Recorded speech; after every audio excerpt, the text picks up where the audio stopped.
Olá, gente. Meu nome é Emerson. Este é o Emerson Barbosa Júnior, Science and Data Science. E no vídeo de hoje nós iremos falar sobre Markov Chain Monte Carlo na prática, qual a lógica e o significado das Markov Chains. Primeiramente, para entendermos Markov Chain, precisamos entender o que é estatística bayesiana.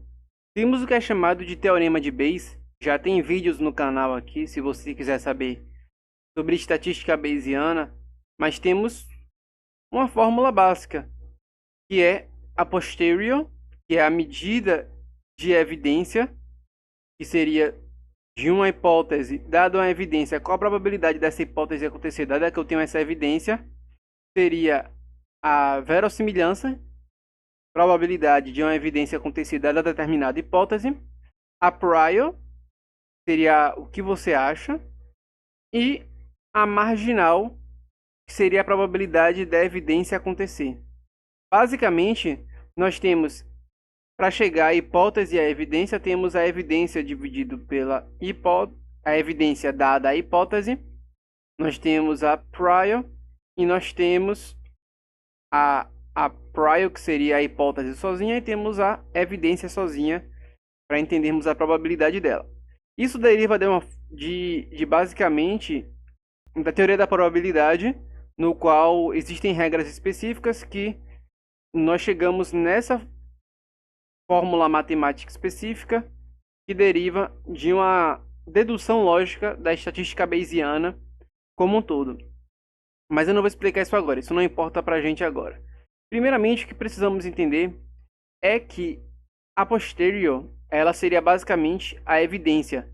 Então, por exemplo, dado que eu tenho a hipótese de que o número de vendas vai aumentar conforme eu baixo os preços, como é que como é que essa hipótese se comporta dado que eu tenho uma evidência específica? Então, para chegar a essa hipótese, você pega a evidência, que seria as suas observações, e vê o quanto a sua hipótese, de certa forma, ela, ela aparece ali, ou a evidência dela.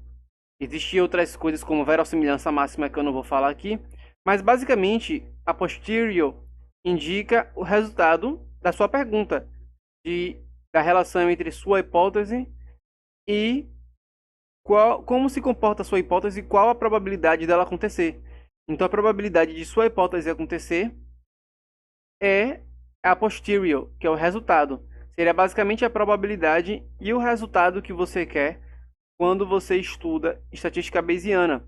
Isso deriva diretamente da verossimilhança, que você coloca a evidência dado que você tem determinada hipótese. Inclusive, a marginal, ela, em alguns casos, em maior parte dos casos, inclusive para Markov Chain Monte Carlo, ela é ignorada porque ela é chamada de constante normalizadora. Ela só serve para normalizar seus dados em porcentagem, de 0 a 1. A prior, a gente não usa aquilo que a gente acha, embora em alguns casos seja recomendado usar, mas o que as pessoas fazem, elas usam uma função aqui, seria ou uma distribuição exponencial ou uma distribuição uniforme. Em vez de colocar aquilo que você acha, você pode colocar uma distribuição de valores em que há possibilidade basicamente de todos acontecerem relativamente igual. E usando dessa forma, as pessoas conseguem chegar a resultados da estatística bayesiana muito próximo ou praticamente iguais aos da frequentista. Inclusive, isso tem um livro que é chamado Estatística em Ecologia, enfim, não vou lembrar o nome, mas é bem legal essas deduções que são feitas. E o que basicamente nós queremos é chegar a posterior, seria a medida da evidência. Lá na estatística frequentista, nós temos o que é chamado de p-value, que seria o valor de p, mas o valor de p ele dá a probabilidade da hipótese acontecer na hipótese nula. Talvez a medida de evidência melhor seria o beta ou a diferença entre as médias, enfim. Mas aqui temos a posterior, que seria o que é principal. O que acontece quando utilizamos Markov Chain Monte Carlo é que queremos ter uma confiabilidade no resultado que foi dado. Então, a questão é, se eu atualizar essa posterior e esse valor de probabilidade de evidência de acordo com probabilidades específicas, eu posso chegar numa distribuição de valores de evidência, que não são simulações, são valores reais, que seria a distribuição esperada para aquela posterior e eu posso ter uma medida de evidência melhor. Então, o que a Markov Chain Monte Carlo faz é, ele move os valores das posteriores para cima ou para baixo da sua hipótese de acordo com regras específicas da distribuição.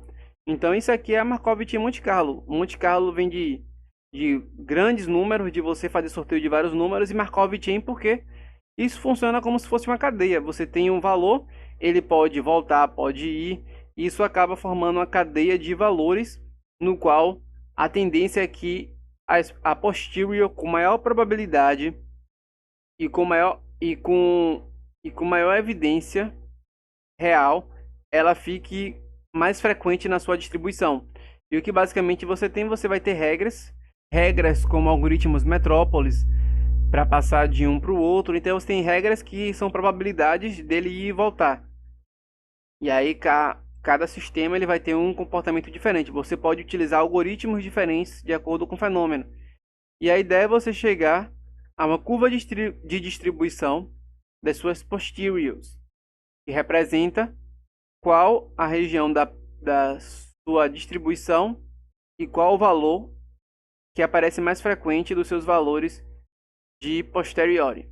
Então aqui eu não vou entrar em detalhes sobre o processo do que eu fiz, mas o que basicamente eu queria fazer, eu tinha uma pergunta sobre o quanto a variabilidade das espécies ela influenciaria na especiação, extinção e evolução do traço.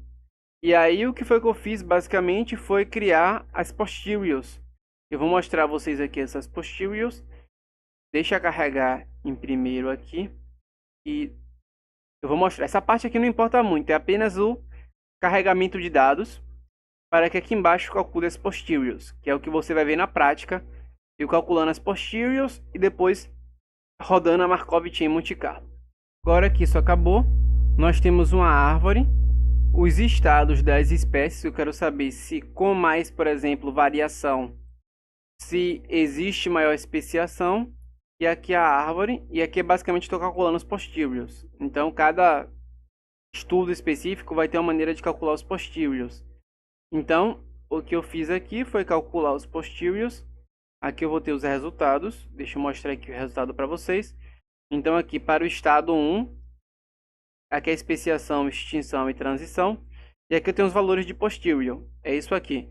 Aqui mostra, por exemplo, que o do meio tem maior especiação, com menor plasticidade tem menor especiação. Isso aqui são os posteriors falando. Então eu rodo tudo isso aqui só para vocês verem. E o que eu faço no final, eu com esses posteriors, eu vou rodar Markov Chain Monte Carlo. Eu vou pegar esses valores, tudo que foi organizado, inclusive aqui ele dá um valor de ponto inicial, porque toda Markov Chain ela tem esses inputs. E o que eu falei, em vez de utilizar uma prior que eu defino, eu poderia usar aqui de 0.5.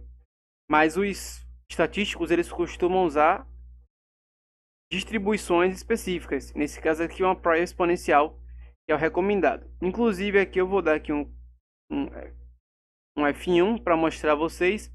Mas o que é esperado é, na Markov Chain, os posteriors, o prior, que é aquilo que a gente mostrou ali, o quanto ele vai mostrar aqui, isso aqui não é obrigatório, mas quando ele vai mostrar, aqui é a função específica e o número de passos de tempo que sua Markov Chain vai ter. Esse aqui é para gerar uma distribuição preliminar. Mas basicamente o que você vai fazer é usar as suas posteriores, usar valores iniciais, que geralmente os programas dão, usar o tempo que você quer e eu vou mudar o tempo aqui para 500 passos de tempo. E ele vai utilizar prior. Vai mostrar quantos passos de tempo. Aqui ele explica bem ele explica Slice Samples, o modelo que ele está usando especificamente, serve muito bem para esse caso. Aqui ele explica tudo direitinho, ele fala da questão, porque ele usa cada coisa, você pode pesquisar depois. Mas aqui eu vou te mostrar o que seria a Markov Chain.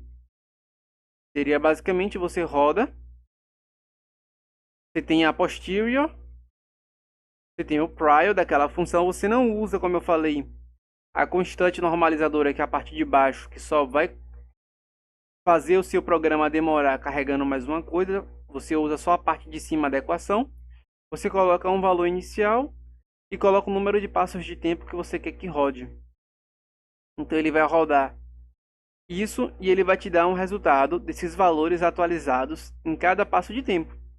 Depois disso, você só precisa colocar em uma distribuição e analisar os resultados.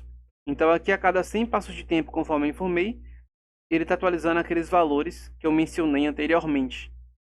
Então aqui a Markov Chain Monte Carlo, funcionando na prática, a partir de um posterior, de um prior, de um valor inicial que começa e com um determinado passo de tempo, e com um algoritmo específico funcionando. Aí aqui você vê que ele vai atualizando. Isso aqui você geralmente coloca muitos passos de tempo, 100 mil, 1 milhão, e existe o que é chamado de burn-in. Então, às vezes a distribuição ela demora para chegar na região mais adequada.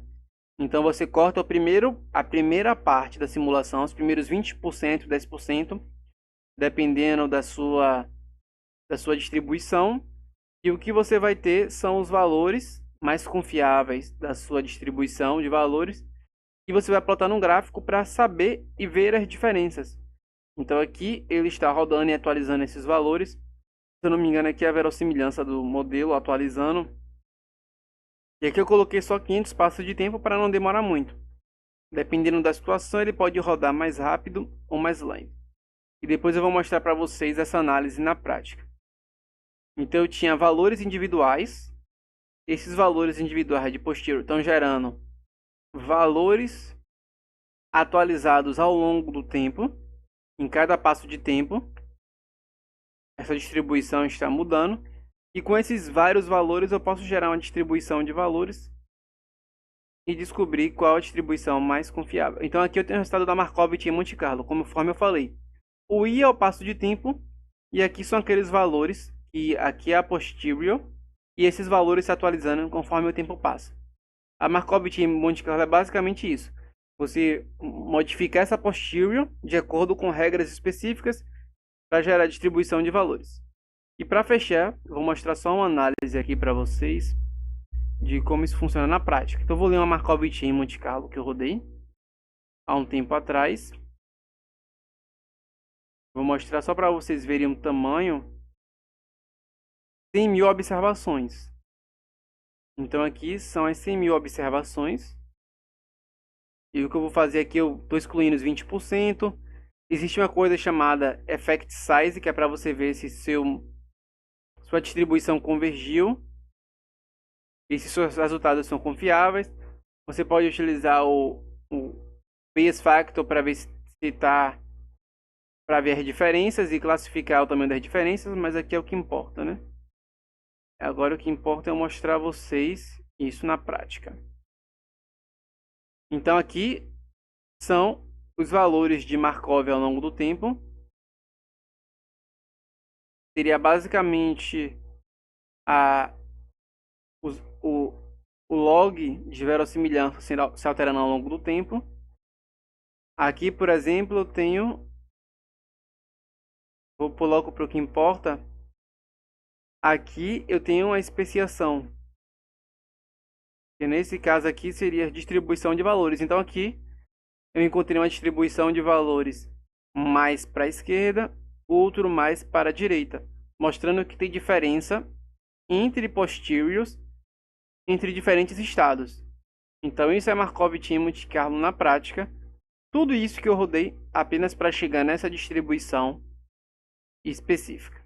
Então é isso, gente. Eu tentei passar aqui bem rápido sobre explorar o tema Markov Chain Monte Carlo. Eu espero que você tenha gostado desse vídeo.